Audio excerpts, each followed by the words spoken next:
ఇంకా మేము విసిగిపోయినాం, వేసారిపోయినాం, ఇంకా వేచి చూడలేం. కాబట్టి వారం రోజులలో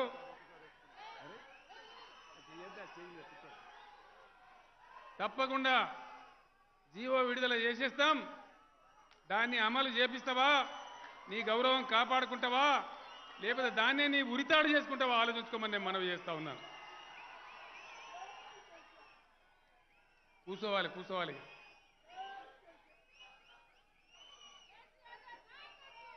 ఎండ బాగా కొడతా ఉంది. నేను ఎక్కువ మిమ్మల్ని ఇబ్బంది కూడా పెట్టను.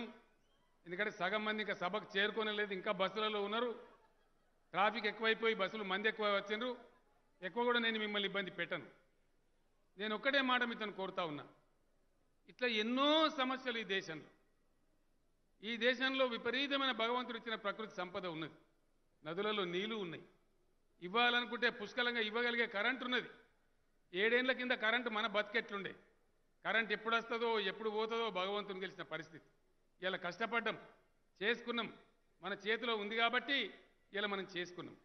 దాన్ని బతకనీయకుండా ప్రతి బోరుకు మీటర్ పెట్టాలి, ముక్కు విండి ప్రజల దగ్గర పైసలు వసూలు చేయాలంటున్నాడు నరేంద్ర మోడీ. పెడదామా బాయికాడ మోటారు? పెట్టాలనా? వినబడతలేదు. పెట్టకూడదు. ఇగో ఇది పరిస్థితి. ఇట్లనే అనేక విషయాలలో, చాలా సులభంగా పరిష్కరించే విషయాలలో తాత్సారం చేస్తూ దేశాన్ని, ప్రజలను గాలికి వదిలేస్తూ తమకు ఇష్టం వచ్చినటువంటి కోటీశ్వర్లకు, ఇండస్ట్రియలిస్టులకు, షావుకారులకు దేశ సంపదనంతా దోచిపెడుతూ ప్రైవేటైజేషన్ పేరిట లక్షల కోట్ల రూపాయల ప్రజా ఆస్తులను ప్రైవేట్ పరం చేస్తూ ఉన్నారు. ఈ దుర్మార్గం అంతా పోవాలి. ప్రజారాజ్యం రావాలి, రైతుల రాజ్యం రావాలి. ఈ దేశం కొత్త పుంతలు తొక్కాలి. ఈ దేశం నదులలో ప్రవహించే నీళ్లు సముద్రం పాలు కాకుండా బ్రహ్మాండంగా రైతుల పంట పొలాలకు రావాలి. తెలంగాణలో జరిగే ప్రయత్నమే భారతదేశం అంతా జరగాలంటే ఖచ్చితంగా తెలంగాణ జాతిగా మనం కూడా భారత రాజకీయాలను ప్రభావితం చేయాలి, ముందడుగు వేయాలి. ఆ విధంగా అవసరమైన సందర్భంలో ఏ విధంగా తెలంగాణ కోసం పోరాటం చేసినామో అదే పద్ధతిలో ఈ దేశంలో జరిగే ఈ మతపిచ్చి కలహాలను, ఈ కుట్రలను, ఈ విద్వేష రాజకీయాలను తప్పకుండా బద్దలు కొట్టాలి. మహాత్ముడు సాధించిన ఈ భారత ప్రజాస్వామ్యాన్ని కాపాడుకొని ముందుకు పోవాలి. అది పౌరులుగా మన కర్తవ్యం. ఒక్క మాట మీకు జ్ఞాపకం చేస్తాను. ఒక చిన్న పొరపాటు జరిగితే 58 సంవత్సరాలు ఎంత గోసపడ్డం, ఎంత బాధపడ్డం. మంచినీళ్లకు, సాగునీళ్లకు, కరెంటుకు, ఉద్యోగానికి వలసలు పోయినాం. 20 ఎకరాలు 30 ఎకరాల రైతు కూడా హైదరాబాద్లో వచ్చి ఆటో నడిపించే స్థాయికి దిగజారిపోయినాం. తెలంగాణ ఉద్యమంలో నేను చెప్పినాను, మా తెలంగాణ బతుకు ఈ సమైక్య రాష్ట్రంలో బొంబాయి, దుబాయి, బొగ్గుబాయి అన్నట్టు అయిపోయింది, రాష్ట్రం వస్తే బాగుపడతామని చెప్పినాం. కొద్దిగా ఇప్పుడిప్పుడే తేరుకుంటా ఉన్నాం, పేదలకింత అన్నం పెట్టుకుంటా ఉన్నాం. ఇలా గర్వంగా ఉన్నది. ఈ సభలో చీఫ్ సెక్రటరీ గారు పిలిపిస్తే మా చిన్నారి విద్యార్థులు బ్రహ్మాండమైన కేరింతలు కొట్టిండ్రు. గిరిజన గురుకులాల విద్యార్థులు 200 మంది డాక్టర్లు, వివిధ అద్భుతమైనటువంటి పరిస్థితుల్లో ప్రతిభ చూపెట్టిన వాళ్ళంతా ఇందులో ఉన్నారు. వాళ్ళందరూ కూడా అక్కడి నుంచి నాకు గ్రీట్ చేస్తూ ఉన్నారు. మీ అందరికి కూడా నేను ధన్యవాదాలు తెలియజేస్తా ఉన్నా. మీరు ఇంకా బంగారు బిడ్డలుగా, తెలంగాణ బిడ్డలుగా, ఈ భారత జాతి ప్రతినిధులుగా మీరు ఎదగాలే. ప్రభుత్వం ఇంకా కూడా మీ గురించి ఎంత డబ్బైనా ఖర్చు పెడుతుందని ఈ సందర్భంగా ఇంకా గురుకులాలు పెంచుతామని కూడా నేను ఈ సందర్భంగా మనవి చేస్తా ఉన్నాను. గిరిజన ఆడబిడ్డలు కూడా బాగా చదువుకోవాలి. ఇంకా కొన్ని గిరిజన గురుకులాలు ఈ సంవత్సరమే శాంక్షన్ చేసుకునే ఆలోచన కూడా చేస్తూ ఉన్నాం. బాలికల కోసం, బాలుర కోసం ఏ ఒక్కరు కూడా చదువు రాకుండా ఉండకుండా చేసే ప్రయత్నాలు కూడా, చర్చలు జరుగుతూ ఉన్నాయి. తప్పకుండా దాన్ని కూడా ఆలోచన చేసి ముందుకు తీసుకెళ్తాం. విద్యావంతులైన గిరిజన బిడ్డలు ఎక్కడ ఉన్నారు భారతదేశంలో అంటే తెలంగాణ రాష్ట్రంలో ఉన్నారనే పేరు, ఆ కీర్తి ప్రతిష్ట మీరు సాధించాలని నేను హృదయపూర్వకంగా మీ అందరినీ కోరుతా ఉన్నాను. మీ అందరిని నేను కోరేది ఒకటే, ఎంతో కష్టపడి తెచ్చుకున్న ఈ రాష్ట్రంలో ఏ విధమైన కార్యక్రమాలు జరుగుతున్నాయో, ఏ విధమైన ప్రజా సంక్షేమం జరుగుతున్నదో, ఏ విధమైన అందరి బిడ్డల సంక్షేమం జరుగుతున్నదో మీరందరూ కూడా కల్లారా చూస్తూ ఉన్నారు. నేను ఇంకో శుభవార్త కూడా మీకు చెప్తా ఉన్నాను. సంపద పెంచడం, అవసరమైన పేదలకు పంచడమే మన సిద్ధాంతం. నేను మొన్న సత్యవతి రాథోడ్ గారు పోడు భూముల మీద ఏర్పాటు చేసిన కమిటీ మా గిరిజన ఎంపీలు ఎమ్మెల్యేలు కూర్చున్న మీటింగ్లో నేను చెప్పినాను. భూములు ఎంతవరకు ఉన్నాయో చూద్దాం.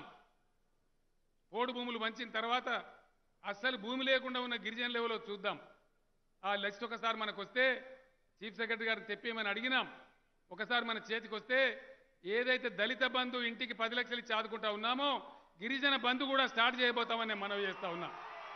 తప్పకుండా భూమి లేకుండా భుక్తి లేకుండా ఏ ఆధారం లేకుండా ఉండే గిరిజన బిడ్డలకు కూడా గిరిజన బంధును కూడా నా చేతులతో నేనే ప్రారంభిస్తానని నేను మీకు హామీ ఇస్తా ఉన్నాను.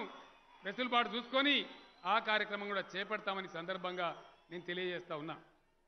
ఈ రకంగా సాధించుకున్న స్వరాష్ట్రంలో కులము జాతి మతము అనే భేదం లేకుండా అందరము అన్నదమ్ముల్లాగా బ్రహ్మాండంగా కలిసి మనం జీవించాలి. ఒకరినొకరు ప్రేమించుకునేటువంటి ఒక గొప్ప సమాజం నిర్మాణం కావాలి. ఈ దేశానికి మనం వెలుగు దివిటీలం కావాలని ముందుకు సాగుతూ ఉన్నాం.